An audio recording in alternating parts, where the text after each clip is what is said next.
हरि बोल।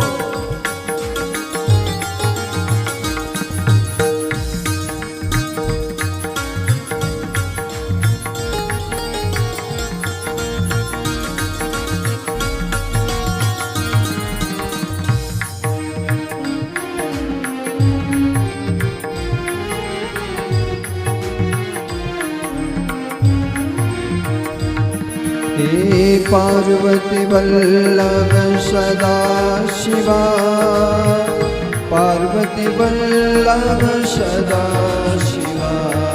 हे पार्वती वल्लभ सदा शिवा, पार्वती वल्लभ सदा शिवा। हे भोले शंकर महादेवा, पार्वती वल्लभ सदा शिवा। भोले शंकर महादेवा, पार्वती वल्लभ सदा शिवा। हे पार्वती वल्लभ सदा शिवा, पार्वती वल्लभ सदा शिवा। हे पार्वती वल्लभ सदा शिवा, पार्वती वल्लभ सदा शिवा। हे भोले शंकर महादेवा, हे पार्वती वल्लभ सदा शिवा। हे भोले शंकर महादेवा, महादेवा शिव महादेवा, शिव महादेवा, शिव महादेवा, शिव महादेवा।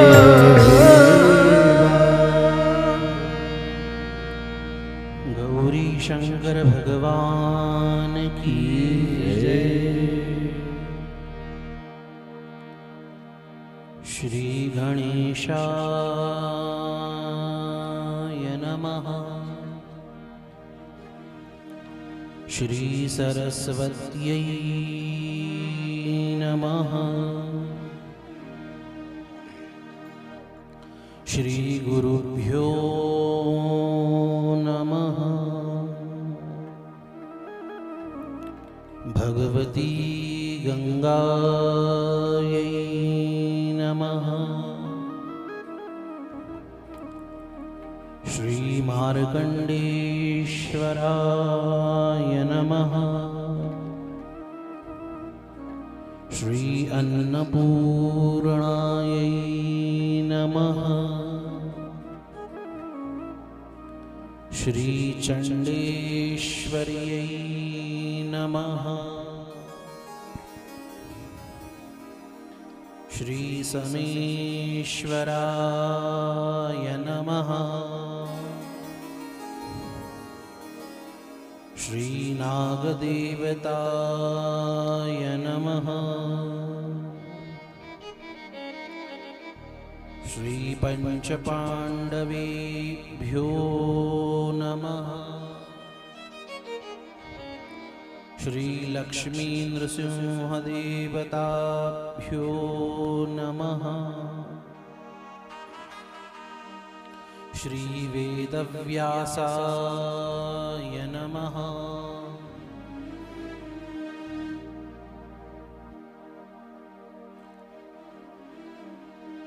अपने हृदय में भगवान का ध्यान करते हुए ध्यान रूपी मंगलाचरण करेंगे।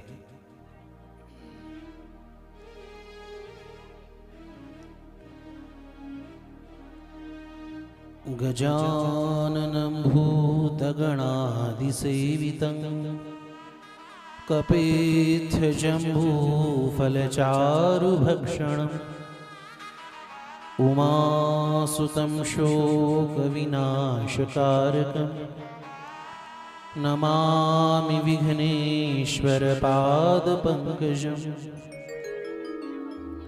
सुरासुरासेवितपादपङ्कजा करे विराजत कमनीयपुस्तका। विधेश्च पत्नी कमलासनप्रिया सरस्वती नृत्यतु वाचि मे सदा मूकं करोति वाचालं पङ्गुं लङ्घयते गिरिं यत्कृपातमहं वन्दे परमानन्दमाधवम्।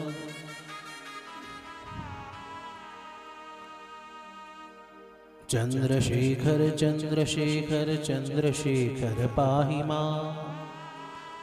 चन्द्रशेखर चन्द्रशेखर चन्द्रशेखर रक्ष माम्। रत्नसानुशरासनं रजताद्रिशृङ्गनिकेतनं शिञ्जिनीकृतपन्नगेश्वरमच्युताननसायकम् क्षिप्रदग्धपुरत्रयद्रिदिशालयैरभिवन्दितं चन्द्रशेखरमाश्रये मम किं करिष्यति वै यमः। ज्ञानिनामपि चेतांसि देवी भगवती हि सा बलादाकृष्य मोहाय महामाया प्रयच्छत्। नमो देव्यै महादेव्यै शिवायै सततं नमः। नमः प्रकृत्यै भद्रायै नियताः प्रणतास्मताः। नमामि गंगे तव पादपङ्कजं सुरासुरैर्वन्दितदिव्यरूपम्। भुक्तिं च मुक्तिं च ददासि नित्यं भावानुसारेण सदा नरा।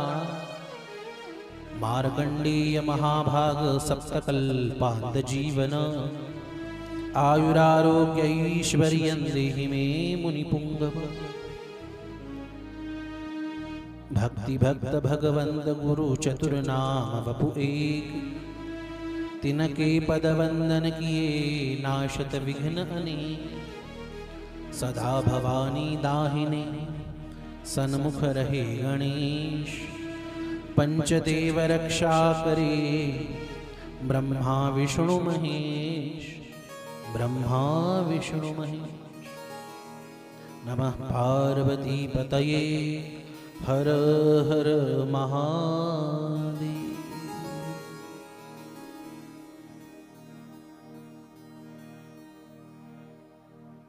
भगवती गंगा मैया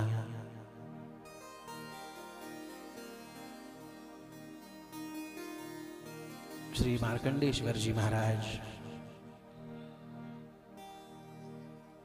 अपने इस हिमालय क्षेत्र में स्थित सारे स्थान देवता, ग्राम देवता, वास्तु देवता, समेश्वर देवता, नाग देवता इत्यादि सारे देवी देवताओं के कृपाशीर्वाद के फलस्वरूप हम आपको 11 दिनों तक श्री शिव महापुराण, महारुद्र यज्ञ, शतचंडी पाठ इत्यादि दुर्लभ कल्याणकारी अनुष्ठानों को उसका दर्शन करना, उसका श्रवण मनन, उसका आनंद लेने का सुअवसर प्राप्त हुआ है। ये भगवान की हम आप पे अहेतु की कृपा का फल है। प्रायः कुछ भौतिक पद हो, प्रतिष्ठा हो, पैसा हो, ये यदि किसी को प्राप्त होता है तो कहते हैं कि उन पे ना भगवान की बहुत बड़ी कृपा है, कई पीढ़ियों से जो है अमीर है, ऐसे है, वैसे संपन्न है। पर आप संतों से पूछो, आप शास्त्रों से पूछो, ये भगवान की कृपा का लक्षण नहीं है। भगवान की कृपा का लक्षण क्या है? अरे कई बार तो ये भौतिक चीजें ये पापियों के पास भी होती है, कई बार हम देखते हैं पापियों के पास ज्यादा होती है। सुतदारा अरु लक्ष्मी पापी के भी हो, संत समागम हरि कथा तुलसी दुर्लभ दो, तुलसी दुर्लभ दो। पुत्र, पद, पैसा, प्रतिष्ठा ये कई बार पापियों के पास भी अधिक होती है। भगवान को जिससे अपने से दूर रखना हो ना, जैसे माँ को कुछ काम हो, बालक यदि ज्यादा सता रहा हो तो माँ उसे खिलौने दे देती, तुम उसी में खेलो। और बालक भी उसी में खेलने लगता है। जब सब कुछ छोड़ के, सारे खिलौने छोड़ के बालक जब माँ के लिए रोता है ना, तब माँ को सब काम छोड़ के उसे उठाना पड़ता है। उसी प्रकार जहाँ काम तहाँ राम नहीं, जहाँ राम तहाँ का, जहाँ कामनाओं का बाहुल्य है वहाँ भगवान की उपस्थिति यह नहीं होती, और जहाँ भगवान की उपस्थिति होती है वहाँ निष्कामता होती है। संतों के जीवन में आप देखेंगे। इसलिए ये सारी भौतिक चीजें ये पापियों के पास भी बहुत मात्रा में होती है, पर भगवान की कृपा का वास्तविक लक्षण क्या? संत समागम हरि कथा तुलसी दुर्लभ दो। संतों का समागम हो और उन संतों के सानिध्य में रहते हुए क्या करें? हमारी भौतिक समस्याओं को लेके उनके पास न जाए, अपितु उनके समक्ष बैठ के भगवान की चर्चा करें। भगवान के नाम रूप गुण लीला धाम इनका श्रवण मनन चिंतन निधिध्यासन करना, ये संतों के संग में रहते हुए करने का यह मुख्य कर्तव्य है, याद रखना। इसलिए यह सुअवसर प्राप्त हम आपको हुआ है, इसमें भगवान की कृपा कारणीभूत है। और ये तो हिमालय का क्षेत्र है, गंगोत्री का क्षेत्र है। यहाँ पे तो भगवान के देवताओं की आज्ञा बिना तो कुछ होता ही नहीं। आज्ञा देने वाले देवता, बल देने वाले देवता, बुद्धि देने वाले देवता, परिस्थिति अनुकूल करने वाले देवता, ये सब देवता कराते हैं। देवताओं की अधिष्ठात्री गंगा मैया कराती है, और उनके संकल्प में हम आप सब निमित्त बन जाते हैं। याद रखना, जीवन की धन्यता इसी में है। भगवान के कार्य के लिए, भगवान के संकल्प के लिए हमारा जीवन निमित्त बन जाए, इसी में जीवन की धन्यता है। गंगा मैया का संकल्प, हमारे स्थान देवता, ग्राम देवता, इनका संकल्प कि हर 1 साल बाद, 2 साल बाद, 3 साल बाद कुछ न कुछ अनुष्ठान होता रहे, और उनके अध्यक्षता में, उनके मार्गदर्शन में हम यह अनुष्ठान संपन्न हो रहा है। ये उनकी विशेष कृपा का फल है। हम आप चाह के भी उसे निर्विघ्न संपन्न करना ये संभव नहीं हो पाता, पर जब भगवान पे जब छोड़ देते हैं तो सब कुछ वह संभाल लेते हैं, और अपेक्षा से भी उत्तम, अपेक्षा से भी अच्छा अनुष्ठान ये सारे देवता संपन्न कराते हैं। ये उन्हीं के प्रसन्नता का प्रसाद है। और उसमें निमित्त बने हैं अपनी गंगा मंदिर समिति। वास्तव में अब पूरे भारत भर में घूमते रहते हैं तो तरह तरह के लोग देखते हैं, तरह तरह के लोगों को जो है उनके विचार सुनते रहते हैं। लोगों में, आधुनिक लोगों में कई बहुत सारे अत्यधिक विचारधारा के लोग ऐसे हैं कि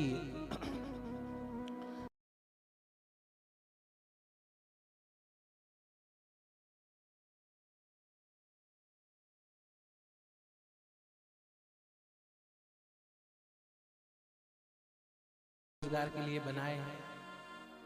ये नास्तिकता के विचार ये आज समाज में बहुत प्रचलित हो रहे हैं, पर ब्राह्मण ये केवल अनुष्ठान कराता नहीं, ब्राह्मण ये केवल दान लेता नहीं, ब्राह्मण ये दान देता भी है, स्वयं अनुष्ठान करता भी है। ये यदि देखना हो, इसका उत्तम उदाहरण यदि कोई है तो अपनी गंगा मंदिर समिति है। इसलिए एक बार जोरदार तालियों के साथ अपने समिति का अभिनंदन। अपने कल्याण के लिए, जगत कल्याण के लिए ऐसे अनुष्ठान स्वयं करना,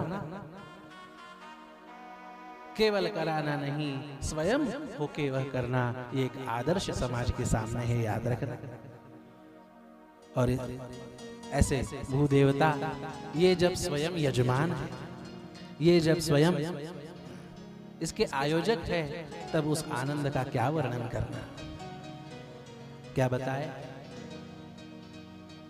प्रायः धनिक हो इत्यादि लोगों के बीच में कथा करनी होती है, पर यहाँ आते ही, यहाँ प्रवेश करते ही जो आनंद अनुभव हो रहा है ना मन में, वह विलक्षण है, अवर्णनीय है। क्यों? यहाँ सारे विप्र देवता है, स्वयं यजमान है, स्वयं यहाँ सेवा कर रहे हैं और स्वयं उस अनुष्ठान का आनंद ले रहे हैं।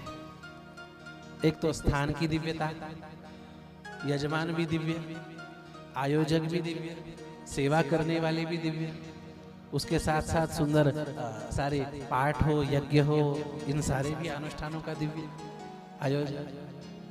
याद रखना, वैकुंठ में भी कैलाश में भी इससे ज्यादा कुछ नहीं होता। इसलिए भगवान के भजन का, भगवान के सेवन का आनंद हम ले। हमारी परंपरा में वेदों की परंपरा है, पुराणों की परंपरा है, शास्त्रों की परंपरा है, दर्शन की परंपरा है, आगम की परंपरा है, निगम की परंपरा है, और उसमें जन सामान्य के लिए सबसे कल्याणकारी यदि कोई साधन है ना, तो याद रखना, पुराण कथा का यथावत श्रवण करना, ये हर मनुष्य के कल्याण के लिए, खास करके कलयुगी मनुष्य के कल्याण के लिए सर्वोच्च साधन। इसलिए अपने यहाँ पे विविध पुराणों का प्रणयन है। 18 महापुराण है तो 18 उप पुराण है, और भी उप पुराणों का भी वर्णन आता है। ये इतना विस्तार किस लिए? हरेक को अपने अपने इष्ट देवता का सेवन, उनकी उपासना करने का मार्गदर्शन प्राप्त होना चाहिए। इसलिए विविध पुराणों का जो है प्रणयन श्री वेदव्यास जी महाराज ने किया। द्वापर युग के अंत में श्री वेदव्यास जी महाराज देखते हैं, आने वाला कलयुग भयंकर है, यहाँ पे मनुष्य की बुद्धि यह सीमित होगी, यहाँ पे मनुष्य की बुद्धि यह कुंठित होगी, यहाँ पे मनुष्य का चिंतन यह विकृत होगा। ऐसे समय में कौन सा ऐसा साधन है कि उस साधन के करने से मनुष्य संसार से तर जाए? वेदव्यास जी महाराज ने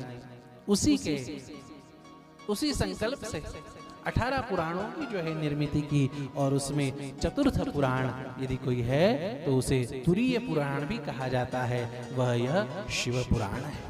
बोलिए शिव महापुराण की जय।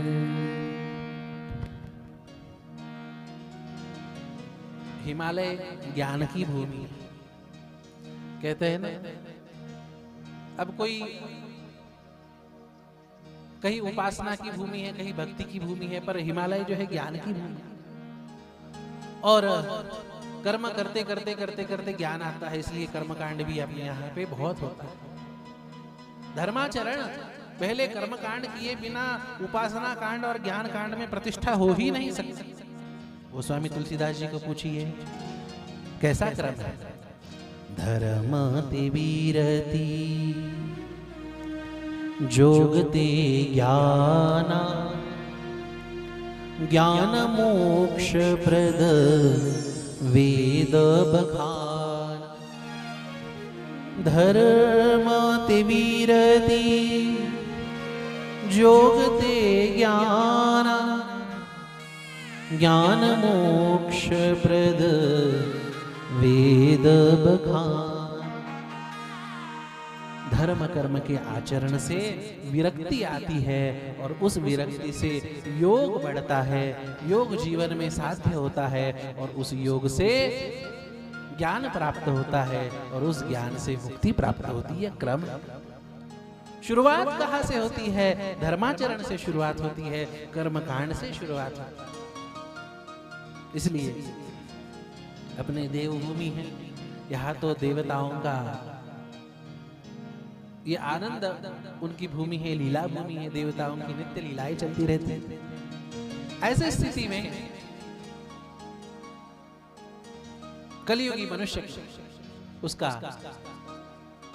जीवन में उसके कर्म, ज्ञान, योग, उपासना ये सब अच्छे से प्रतिष्ठित हो, इसके लिए वेद व्यास जी महाराज ने इस तुरीय पुराण की रचना की, जिसका नाम शिव महापुराण।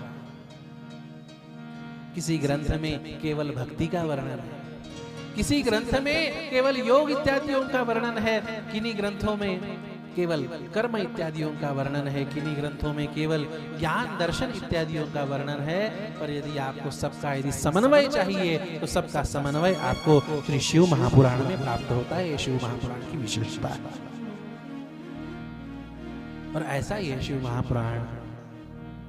आगे देखेंगे भक्ति, कर्म, योग, ज्ञान, तपस्या, सदाचार, इन सबका अत्युत्तम वर्णन, मार्गदर्शन यदि किसी पुराण में प्राप्त होता है तो वह शिव महापुराण। अब कोई भी पुराण हो तो उस पुराण से पहले उसका महात्म्य होता है, उसका क्या महात्म्य है, उसका क्या विधि विधान है, उसकी किस प्रकार से विधि, इन सब चीजों का वर्णन पुराण के पहले आता है, कई बार पुराण के अंत में भी आता है। इसलिए हमारी परंपरा में यह कहा कि पुराण श्रवण से पहले, अनुष्ठान आरंभ से पहले उसका महात्म्य सुना जाए। आज पहला दिन है, आइए हम शिव महापुराण का महात्म्य श्रवण करें।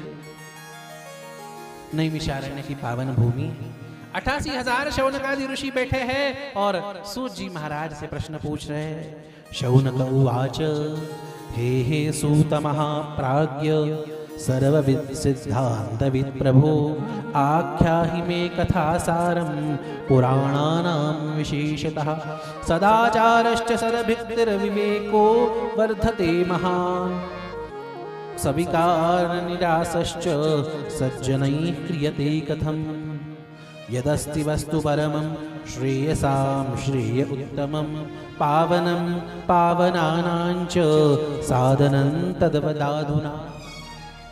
हे सूत जी महाराज, जीव का परम कल्याण हो ऐसा आप हमें साधन बताइए। सूत जी महाराज प्रसन्न होकर पूछते हैं, आपने प्रश्न अपने लिए नहीं, आपने प्रश्न जगत कल्याण के लिए पूछा है, इसलिए प्रसन्नता से कहने लगते। काल व्याल महात्रास विध्वंस करमुत्तमं, शैवं पुराणं परमं शिवेनोक्तं पुरा मुने। कलियुगी मनुष्य की स्थिति ऐसी है कि मानो किसी अजगर ने किसी मेंढक को आधा निगल लिया। आपने कभी देखा हो ये सांप अजगर कैसे निगलते हैं? एकदम से पूरा नहीं निगलते, पहले थोड़ा पकड़ते हैं, फिर आधा पकड़ते हैं और फिर बाद में धीरे धीरे धीरे करके पूरा निगल लेते। काल रूपी महा सर्प ने, अजगर ने जीव रूपी हम आप मेंढक को मुख में पकड़ रखा है। और उसमें भी आश्चर्य की बात, अब वो स्वयं कवल हो चुका है उस सर्प का, वो मेंढक, और उस अवस्था में भी उस मेंढक के सामने यदि कोई छोटा सा कोई कीटक वगैरह आ जाता है ना, वो भी जीभ बाहर निकाल के लपक लेता है, उसे भी खा लेता है। अरे भाई, तुम स्वयं कवल बन चुके हो, तुम स्वयं आहार बन चुके हो उस सर्प का, उससे छूटने का प्रयास करो, कहां और खाने पीने में लग रहे हो। ये स्थिति केवल उस अज्ञानी मेंढक की नहीं, ये हम आप सबकी। पता नहीं काल का प्रहार कब हो, और इसलिए काल का प्रहार हम आप पे हो उससे पहले महाकाल की शरण में लेना, महाकाल की शरण ग्रहण करना, ये सबसे समझदारी का साधन है।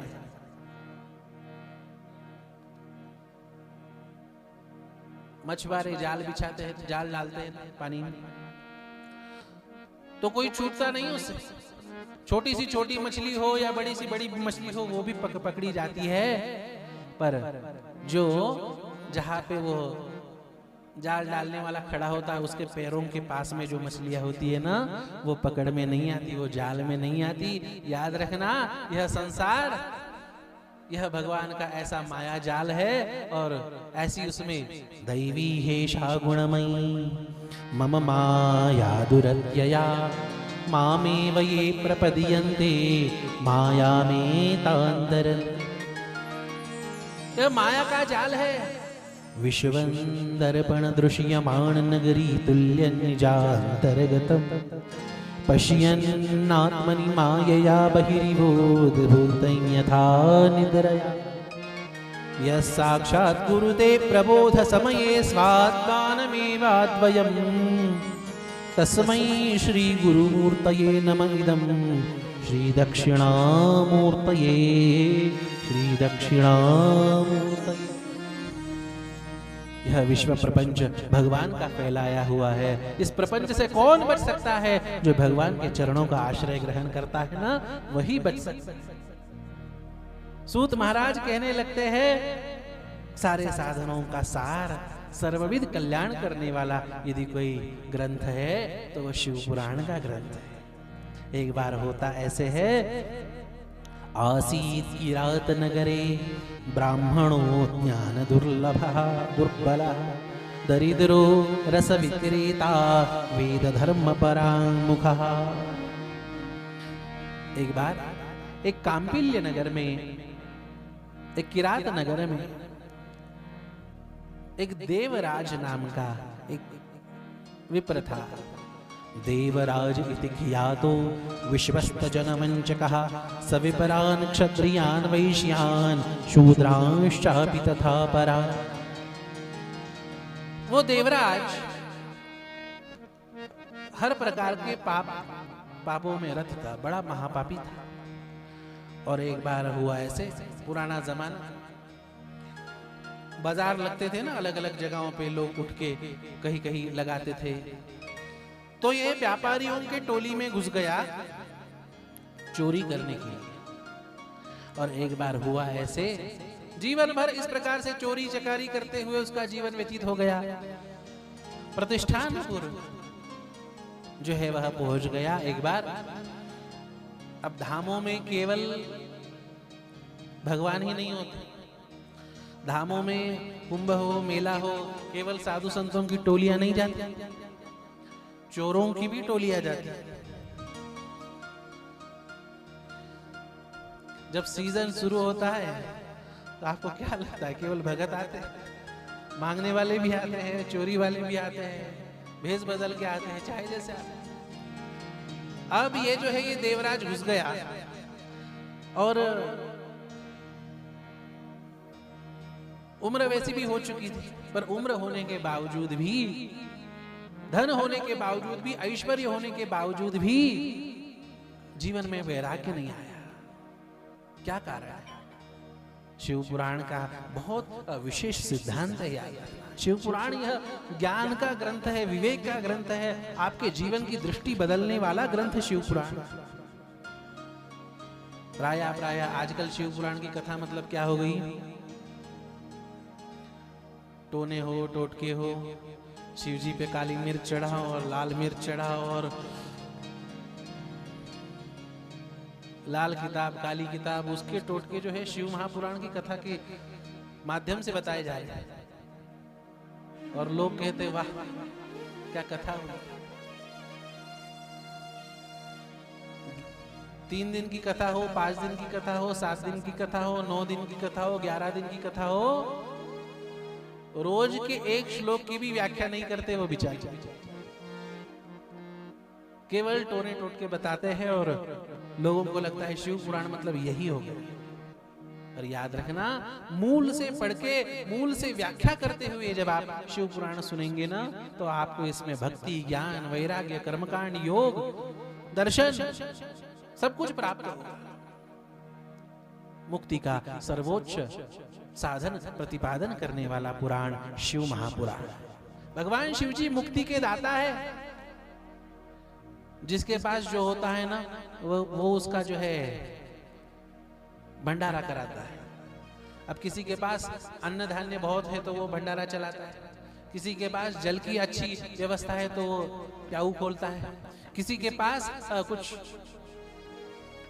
किसी वस्तु का बाहुल्य है तो वो उसकी व्यवस्था कराता है। शिव जी ने भी एक अपना क्षेत्र खोल रखा है। कौन सा क्षेत्र जी? कोई अन्न क्षेत्र खोलता है, कोई जल क्षेत्र खोलता है, कोई सेवा क्षेत्र खोलता है। भगवान शिव जी ने मुक्ति क्षेत्र खोल रखा है। जो विश्व की सबसे दुर्लभ वस्तु है, उस अति दुर्लभ वस्तु मुक्ति का, मोक्ष का क्षेत्र खोल रखा है। शिव जी की भक्ति यह सर्वविध कल्याण करने वाली भक्ति है। काशी में जाओ तो कुछ साधन नहीं करना पड़ता, केवल वहां शरीर छूटने मात्र से उसे जीव को जो है मुक्ति प्राप्त हो जाती है। अब आप कहेंगे कि फिर तो अच्छा है, कुछ गलत काम भी हो गया तो वो सब माफ होंगे? नहीं, उसका दंड यमराज तो नहीं दे सकते, क्योंकि यमराज का प्रवेश नहीं काशी। पर भैरव जी के माध्यम से उसका दंड प्राप्त होकर मुक्ति का अधिकारी हो जाता है।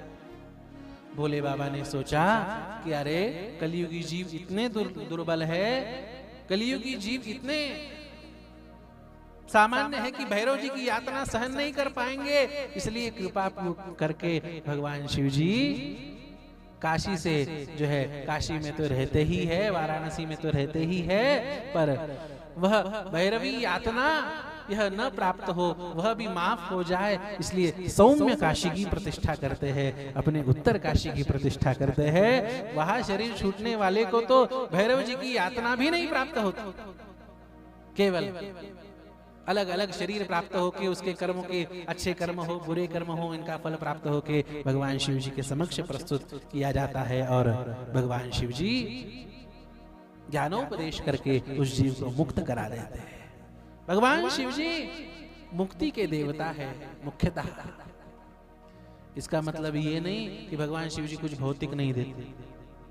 अरे भगवान शिव जी मुक्ति के देवता तो है ही, पर यदि कोई सकामता से भी उनके समक्ष जाए ना, तो भी याद रखना शिव जी कभी उसे खाली हाथ नहीं लौटाते। इसलिए सबसे उदार यदि कोई है तो भगवान शिव जी है, इसलिए उन्हें ऑर्डर दानी कहा जाता है। अरे प्रारब्ध में हो, नसीब में हो, वो तो दूसरे देवता दे देते हैं, पर यदि आपके प्रारब्ध में यदि कोई चीज नहीं है, यदि आपके नसीब में यदि कोई चीज नहीं है, वह भी देने का सामर्थ्य यदि कोई रखते हैं तो वो देवादिदेव महादेव रखते हैं, याद रखना। और इसका प्रत्यक्ष उदाहरण यदि कोई है तो जिनके छत्र छाया में हम बैठे हैं वो मार्कंडेय जी महाराज। 16 साल की आयु थी मार्कंडेय जी महाराज।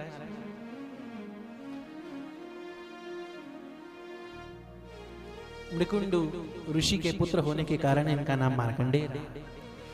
उनके पिताजी मृकुंडु मुनि ने कहा, बेटा काल को थोपने का सामर्थ्य केवल महाकाल की उपासना, उनकी उपासना करो। बचपन में और कुछ नहीं पढ़ाया, रुद्री पढ़ाया।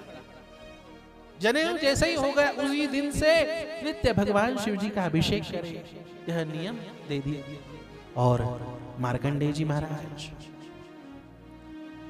नित्य भगवान शिव जी की आराधना करते, नित्य उनका अभिषेक करते, और कुछ नहीं, स्नान होते ही, संध्या करते ही भगवान शिव जी के समक्ष बैठ जाते और रोज जो है रुद्री की एकादशी से अभिषेक करते।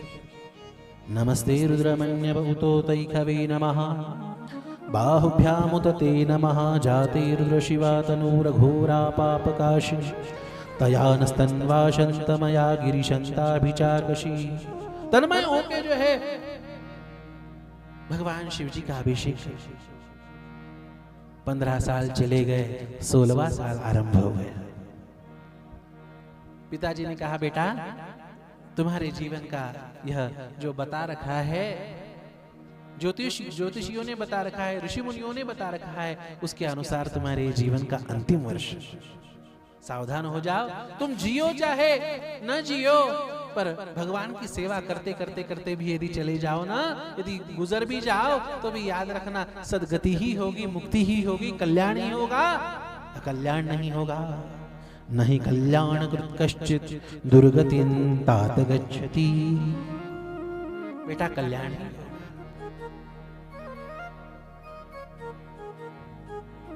तन्मयता से शिव जी का दिन भर जो है सुबह से लेकर शाम तक उन्हीं के मंदिर में बैठते और उनका अभिषेक करते, उनकी स्तुति करते, उनका जप करते, उनका ध्यान करते, उनका चिंतन करते, करते करते करते करते देह की विदेह अवस्था प्राप्त हो गई। न खाने का भान रहा, न पीने का भान रहा, न भूख का भान रहा, न प्यास का भान रहा। सब कुछ छोड़ के भगवान शिव जी की केवल शरणागति है।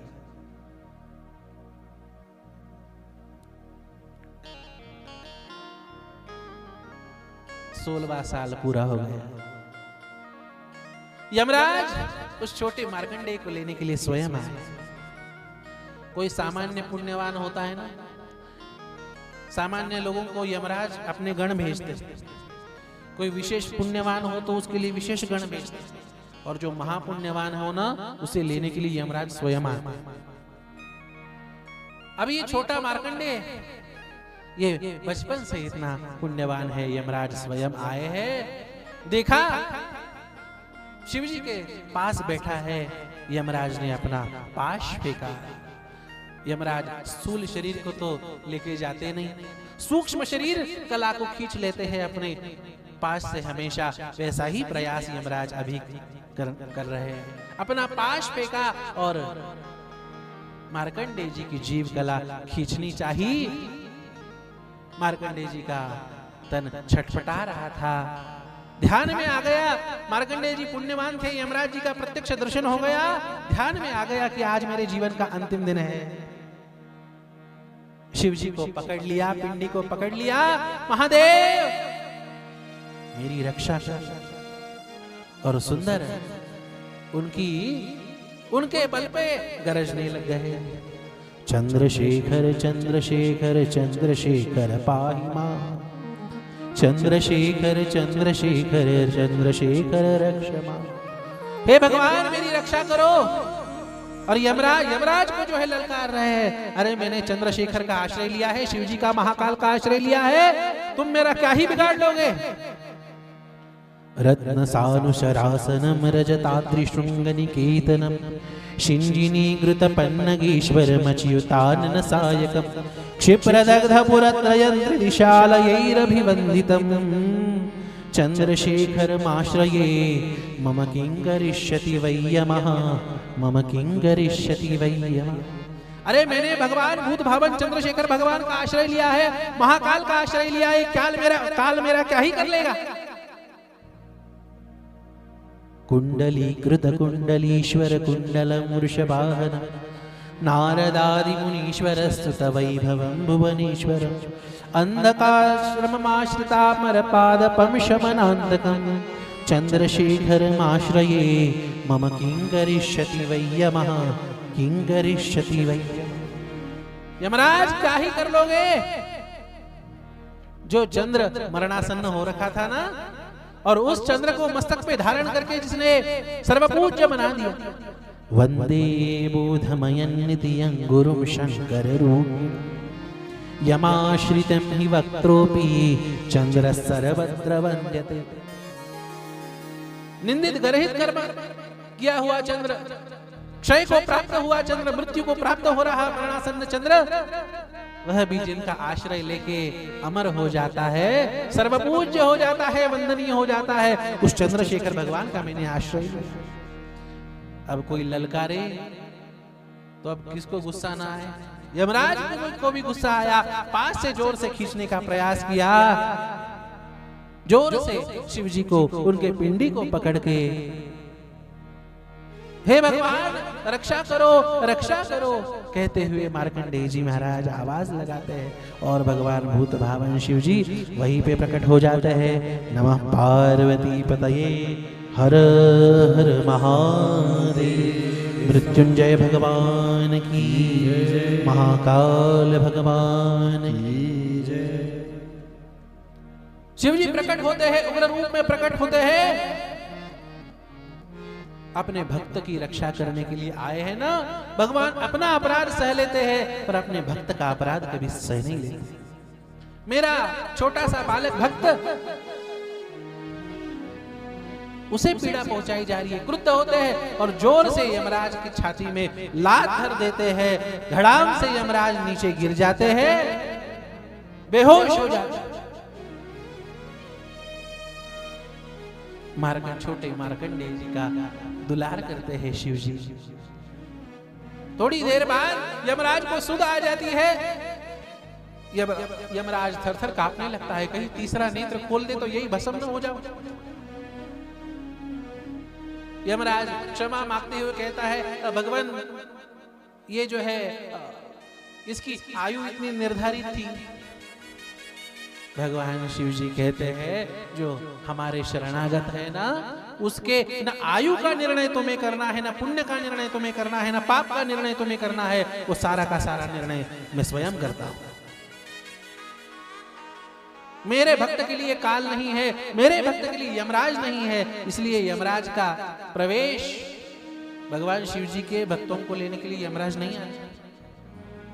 काशी हो, शिव जी का क्षेत्र हो, वहां यमदूतों का हो, यमराज का हो, प्रवेश भी वहां संभव नहीं होता। प्रवेश होना भी है तो वो शिव जी को प्रणाम करने के लिए आ सकते हैं, केवल किसी जीव को लेने के लिए नहीं।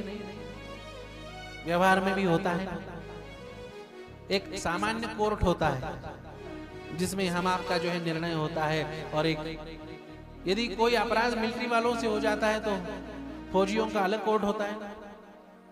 तो वैसे भगवान के भक्त का कोर्ट अलग होता है और सामान्य व्यक्तियों का, जीवों का कोर्ट अलग होता है। भगवान के भक्तों के पुण्य पाप, आयु, धर्म, कर्म, इन सब का निर्णय स्वयं भगवान करते हैं। मार्कंडेय जी महाराज वह भी डर रहे थे। शिव जी कहते हैं, क्यों डर रहे हो? यमराज को फटकारते हैं, जहां पर कोई मेरा नाम ले रहा हो, अरे मेरे चिन्ह जिसके शरीर पे हो, जिसके शरीर पे भस्म रुद्राक्ष इत्यादि हो, जिसके मुख में शिव नाम हो, ऐसे किसी व्यक्ति पे आपका अधिकार नहीं होगा। यमराज क्षमा मांगते हुए वहां से चले जाते हैं और भगवान शिव जी कहते हैं, मार्कंडे तुम्हें कितने वर्ष की आयु बताई थी? बोले 16 वर्ष, और वो तो पूरे हो गए। बोले आज से 16 वर्ष की आयु नहीं, तुम्हें 7 कल्पों तक आयु, दीर्घायु में तुम्हें यहां प्रदान करता। सत्य, त्रेता, द्वापर, कली, ये जब 1000 बार पूर्ण हो जाते हैं तो ब्रह्मा जी का एक दिन होता है, उतनी ब्रह्मा जी की एक रात्रि होती है, तो उसे जो है एक कल्प कहा जाता है। और इस प्रकार 7 कल्पों तक दीर्घायु तुम होंगे।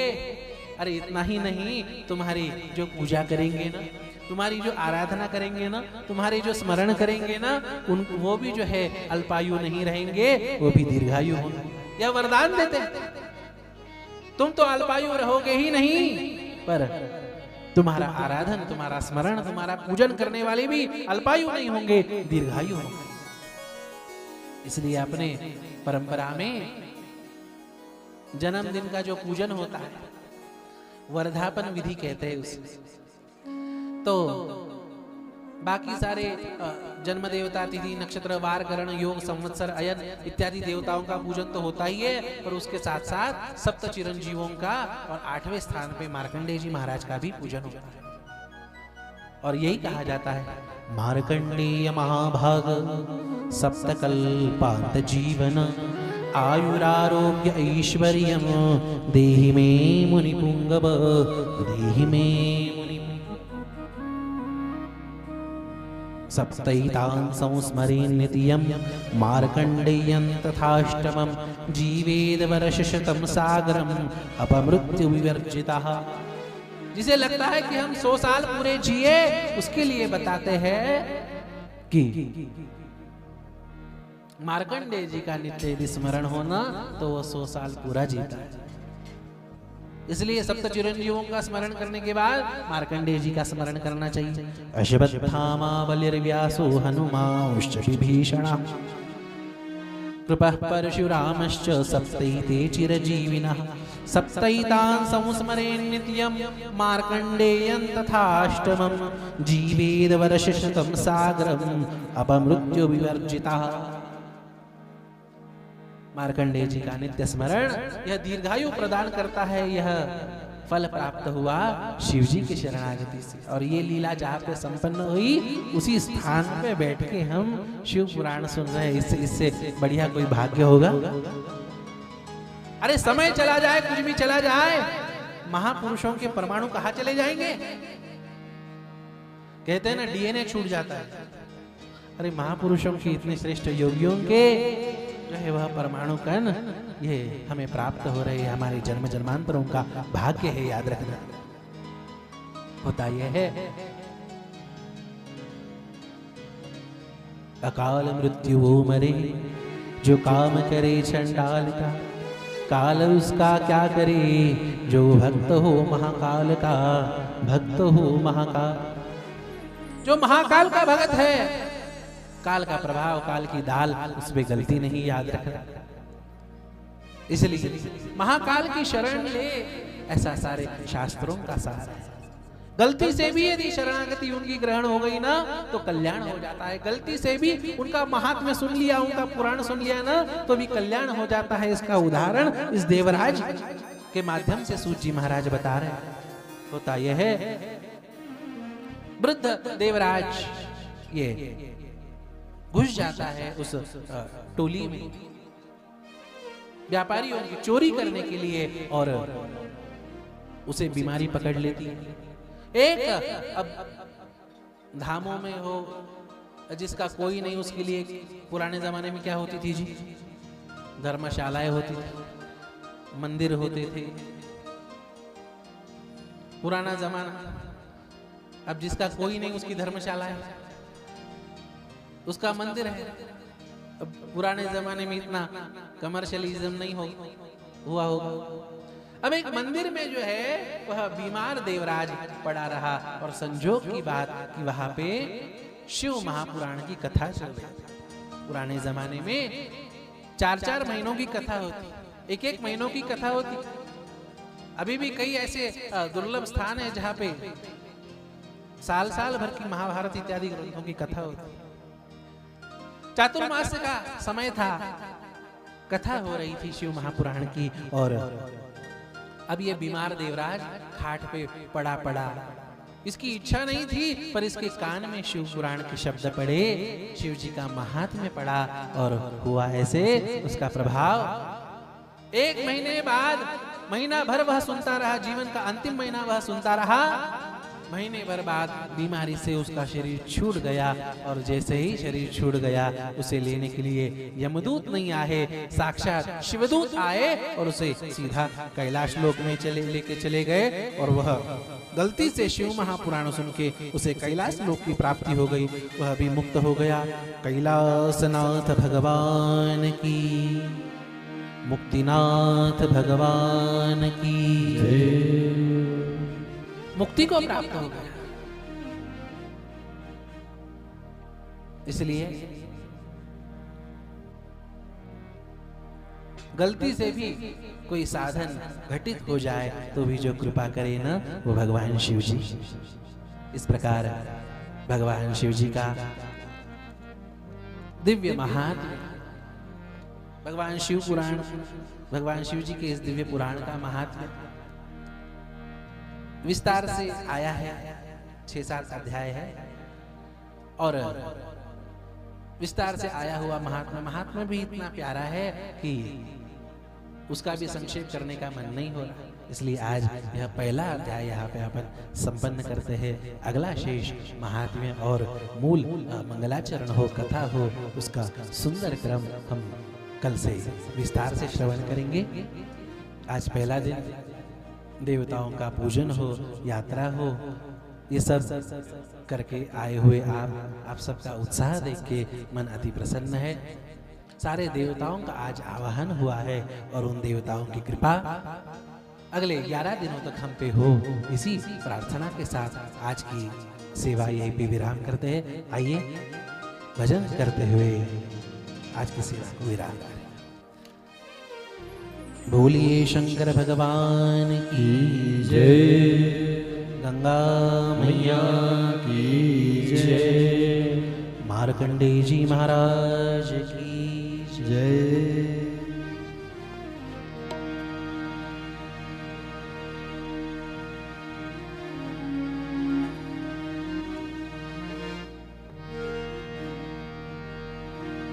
बोले शंकर भगवान की जय। शिव समान दाता नहीं विपत विदारण हार। हे जी लजिया मोरी राखियो शिव नंदी के असवार।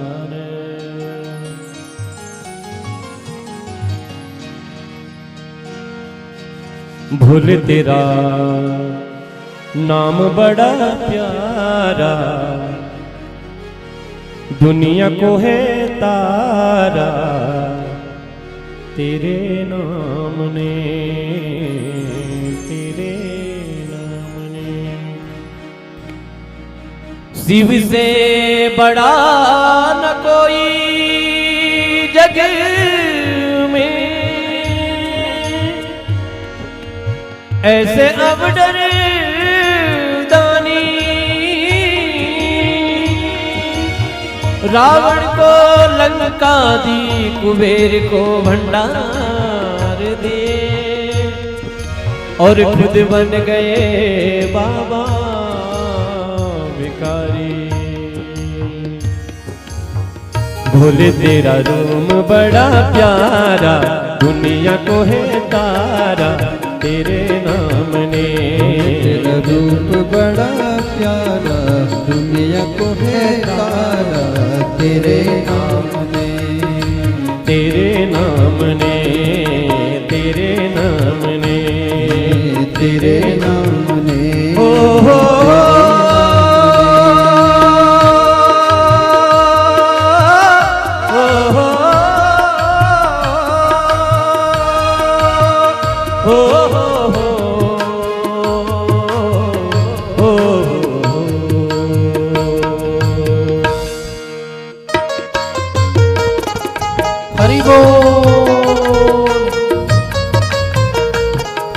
उठाइए सब लोग हाथ।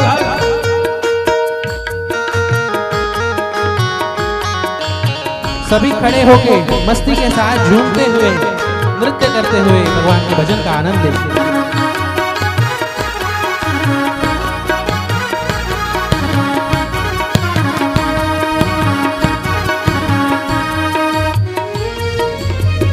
जी करता है द्वार पे तेरे आके लगा लूं डेरा।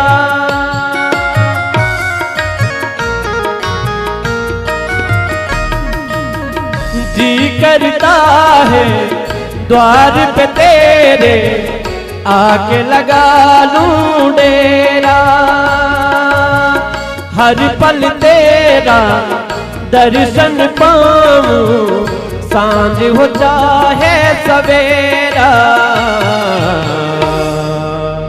हर पल दिया है उजाला कष्टों से निकाला तेरे नाम ने, तेरे नाम ने। बोले तेरा नाम बड़ा प्यारा दुनिया को है तारा तेरे नाम ने, तेरे नाम ने। बोले तेरा नाम बड़ा प्यारा दुनिया को है तारा तेरे नाम ने, तेरे नाम ने।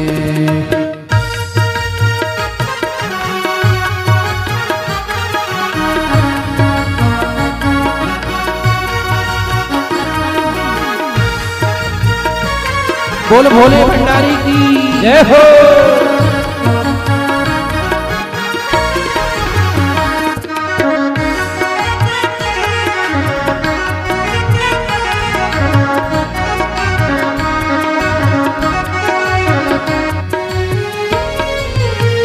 बम बम भोला जाप करूं मैं तेरी अलग जगाऊं।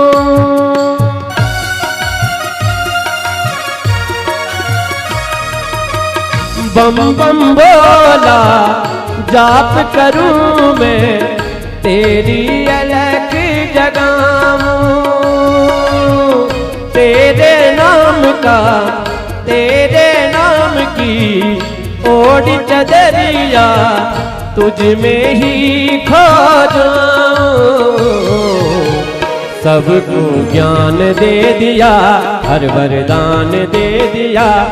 ओ सबको ज्ञान दे दिया, हर वरदान दे दिया है तेरे नाम ने, तेरे नाम ने, तेरे नाम ने, तेरे नाम ने। बोले तेरा रूप बड़ा प्यारा, दुनिया को है तारा, तेरे नाम ने, तेरे नाम ने।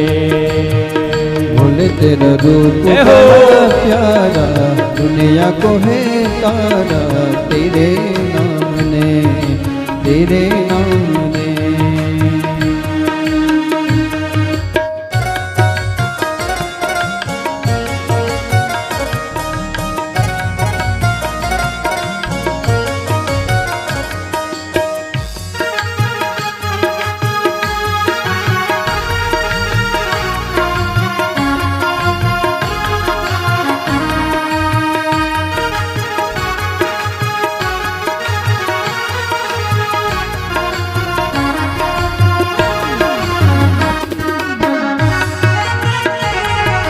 जय हो।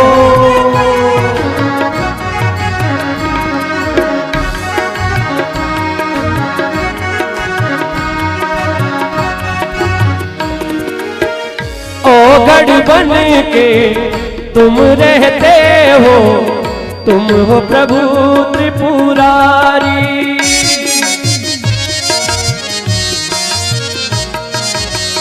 ओ गढ़ बन के तुम रहते हो, तुम हो प्रभु त्रिपुरारी।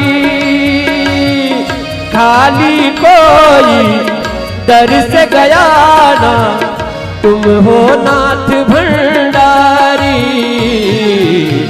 जो भी बना है दीवाना, दिया है खजाना, तेरे नाम ने, तेरे नाम ने। बोले तेरा नाम बड़ा प्यारा, दुनिया को है तारा, तेरे नाम ने, तेरे नाम ने। बोले तेरा रूप बड़ा प्यारा, दुनिया को है अकाल मृत्युओं मरे, बोले तेरा जो काम करे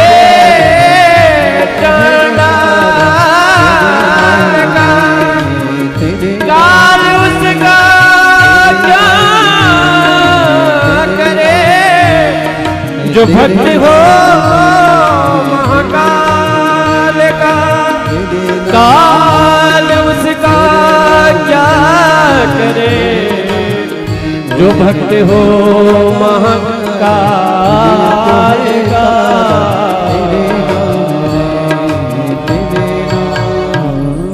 बोले शंकर भगवान की जय। और आइए एक हाजरी भगवान सोमेश्वर के चरणों में, और सभी लोग झूमते हुए सभी खड़े होंगे।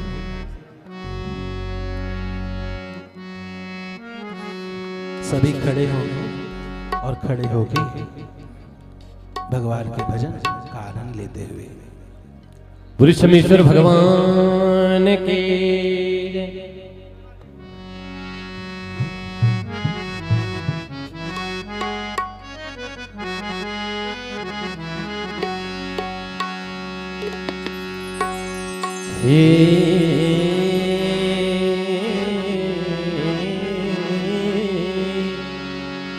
कफुआ बासी दो डांडो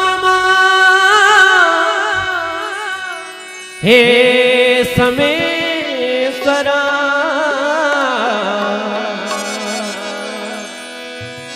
तेरा थान मां एक ते सेवा लगोदा, हे देवा सोमेश्वरा। हे सोमेश्वर सोमेश्वर सोमेश्वर सोमेश्वर हे सोमेश्वर सोमेश्वर सोमेश्वर सोमेश्वर हे सोमेश्वर सोमेश्वर सोमेश्वर सोमेश्वर हे सोमेश्वर सोमेश्वर सोमेश्वर सोमेश्वर हे। बाजी जाना